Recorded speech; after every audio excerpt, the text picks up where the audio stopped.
c'est que si on avance dans le sens de... Comment ? Si on avance dans le sens de la justice de l'intelligence artificielle appliquée au monde de la justice, et je parle de la fonction du juge qui forme sa décision, qui forme son raisonnement, il est essentiel qu'il y ait une autorité de contrôle sur les éditeurs qui travaillent dans ce secteur. On ne peut pas imaginer d'avoir des algorithmes qui soient créés par des éditeurs, entreprises privées qui agiraient sous les impératifs, je dirais, capitalistes, qui ne seraient pas compatibles avec simplement la recherche de la vérité. Je rappelle ce que j'ai dit tout au début, si la population n'a plus le sentiment que la justice est rendue, c'est, je dis, une disruption de l'équilibre social. Alors, finalement, une dernière chose que je voudrais vous dire dans ce troisième point, j'avais trois points dans le troisième point, puis j'ai fini. Merci, c'est pour ça que j'ai le papier, c'est parce que j'avais minuté l'intervention. Quelle est la probabilité d'avoir un jour des jugements produits par une intelligence artificielle? Alors, ne faites pas dire ce que je n'ai pas dit, je veux bien croire que dans une série de matières, il est pensable d'avoir effectivement un jour une machine qui peut dire, ben voilà, la probabilité d'avoir telle décision par rapport à tel et tel fait, eh bien la machine peut le prédire. Je pense, je serais peut-être contredit, mais je pense à tout le contentieux du roulage.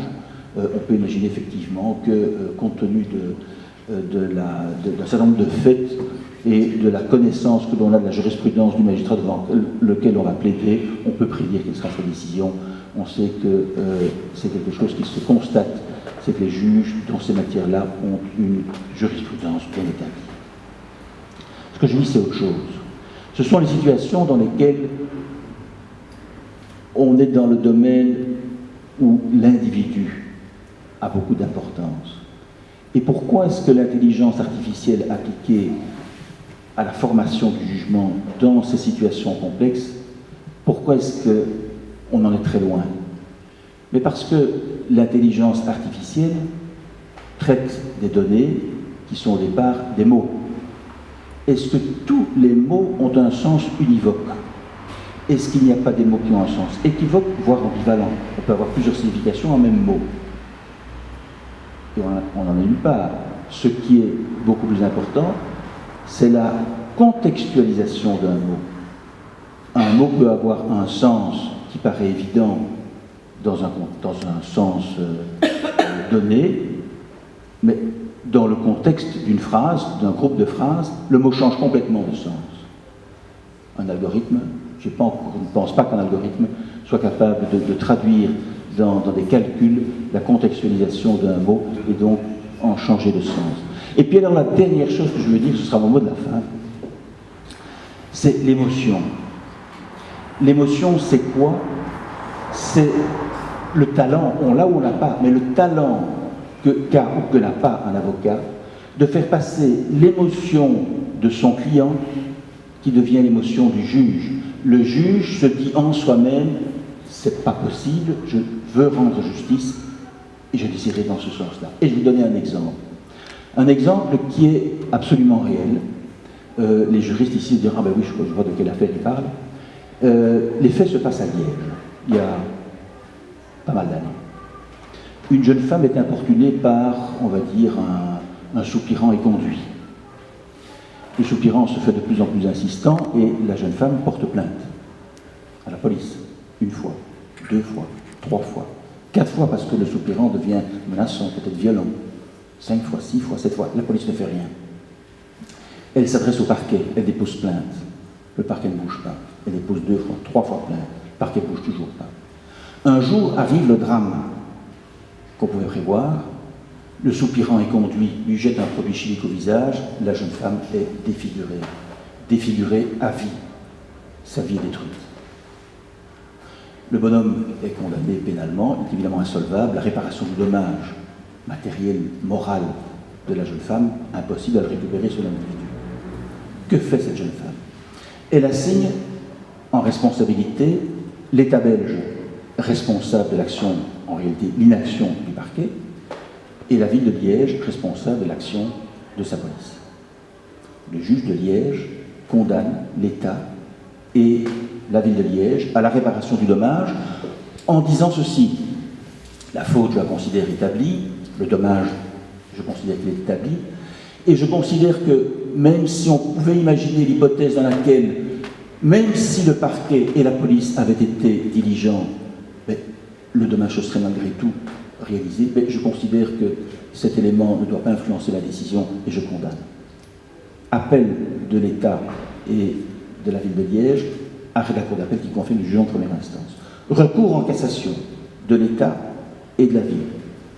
La Cour de cassation se range, applique sa jurisprudence constante, séculaire, selon laquelle, si le juge admet qu'il était possible que le dommage se produise alors même que la faute n'aurait pas été commise, eh bien il ne peut condamner qu'à la réparation d'une partie du dommage, parce que le dommage, c'est un pourcentage que le dommage ne serait pas réalisé si la faute n'avait pas été commise. Mais on ne peut pas condamner la totalité du dommage réclamé.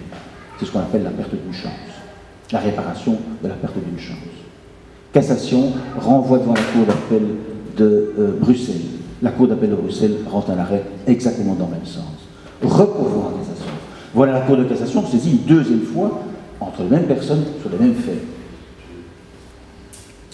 Que fait la Cour de cassation? À ce moment-là, elle se réunit, chambre, c'est la Cour judiciaire qui dit ça, elle se réunit, chambre réunie, ça fait 9 juges, qui vont voir est-ce que nous, la Cour de cassation, on va infléchir la jurisprudence, ou est-ce qu'on se tient à la jurisprudence? Et si on se tient à notre jurisprudence, on va casser une deuxième fois, on va renvoyer devant une troisième Cour d'appel, qui cette fois-ci, c'est fini le petit jeu de Cour d'appel, Cour de cassation, à la troisième fois, la Cour de cassation dit à la Cour d'appel de renvoi, la deuxième Cour d'appel de renvoi, je vous ordonne de juger sur ce point de droit précis, dans ce sens-là. Cassation, renvoi à Mons. C'est la troisième Cour d'appel qui connaît le même fait. Que fait la Cour d'appel de Mons? Elle va se plier à l'arrêt de la Cour. Elle va contourner le problème. Elle va en réalité dire, la faute est établie, le dommage est établi. Je considère comme certain que même si le parquet et la police avaient fait leur devoir, le dommage ne se serait pas réalisé. C'est une vue d'esprit? C'est sans doute une vue d'esprit. Qu'est-ce qu'on peut imaginer en l'occurrence?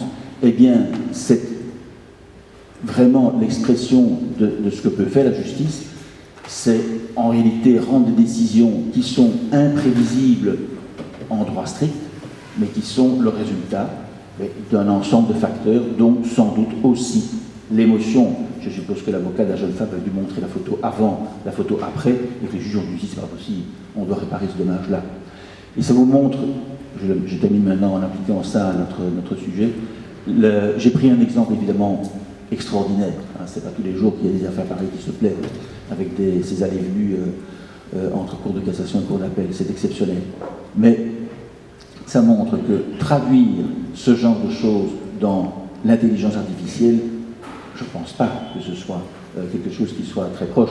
J'en ai parlé un jour au professeur Versini, c'était au mois d'avril dernier, et il disait l'application de l'intelligence artificielle à la formation de jugement, on en est très loin, si on veut effectivement résoudre des cas qui ne sont pas des cas simples et pas des cas courants.